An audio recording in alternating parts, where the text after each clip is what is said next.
दीपावली की रात जब हर घर रोशनी से जगमगाता है, इसी रात शमशान में होता है कुछ ऐसा जो सुनकर आपके भी रोंगटे खड़े हो जाएंगे। दीपावली अमावस्या के दिन पड़ती है। अमावस्या की रात तंत्र साधना की रात मानी जाती है। इस रात को तंत्र साधना के लिए शक्तिशाली और विशेष समय माना गया है, क्योंकि इस रात चंद्रमा का प्रकाश पूरी तरह से अनुपस्थित होता है और नकारात्मक शक्तियां जो है वो अधिक सक्रिय होती हैं। हर साल दीपावली की रात जब पूरा देश रोशनी, पटाखों और पूजा में व्यस्त होता है, वहीं देश के कुछ कोने ऐसे भी हैं जहां अंधकार और रहस्य की साधना होती है। ये रात सिर्फ लक्ष्मी पूजा या मिठाइयों की नहीं, बल्कि उन तांत्रिकों, अघोरियों और किन्नर समुदाय के विशेष क्रियाओं की भी होती है, जो सदियों से शमशान में दीपावली की रात साधना करते हैं।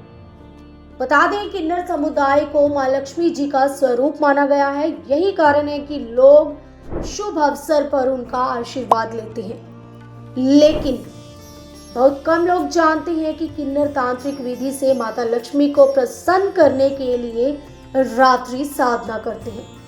ये साधना धन, यश, शक्ति की प्राप्ति के लिए होती है। इसे महारात्रि लक्ष्मी साधना कहा जाता है, जिसमें दीप जलाना, मंत्र उच्चारण जैसी विशेष क्रियाएं करते हैं। दीपावली की रात अघोरी महाकाली की आराधना करती है। अघोरी भी इस रात का उपयोग विशेष अनुष्ठानों और सिद्धि प्राप्त करने के लिए करते हैं। तांत्रिक साधना की सबसे शक्तिशाली रात मानी जाती है दीपावली की रात। जलती चिताओं के बीच बैठकर मंत्रोच्चारण करते हुए देवी काली का करते हैं। माना जाता है कि इस साधना से उन्हें तांत्रिक सिद्धियां प्राप्त होती हैं। काशी के मणिकर्णिका घाट और उज्जैन के महाकाल क्षेत्र में इस रात का दृश्य अत्यंत रहस्यमय होता है। यहाँ साधक नरमुंडों से भरे खप्परों में आरती करते हैं, महाकाल और महाकाली की पूजा में लीन रहते हैं।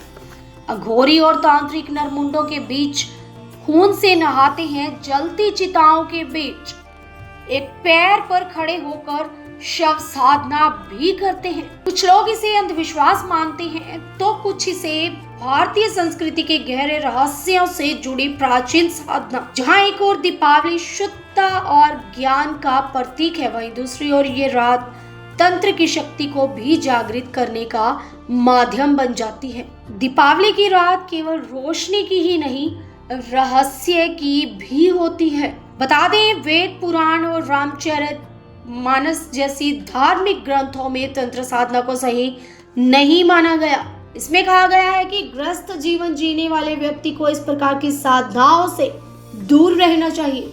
तंत्र मार्ग केवल उन साधकों के लिए है जो संसार से विरक्त होकर आध्यात्मिक शक्ति की तलाश में होते हैं। देखते रहिए कर्मयोगी एंटरटेनमेंट मीडिया।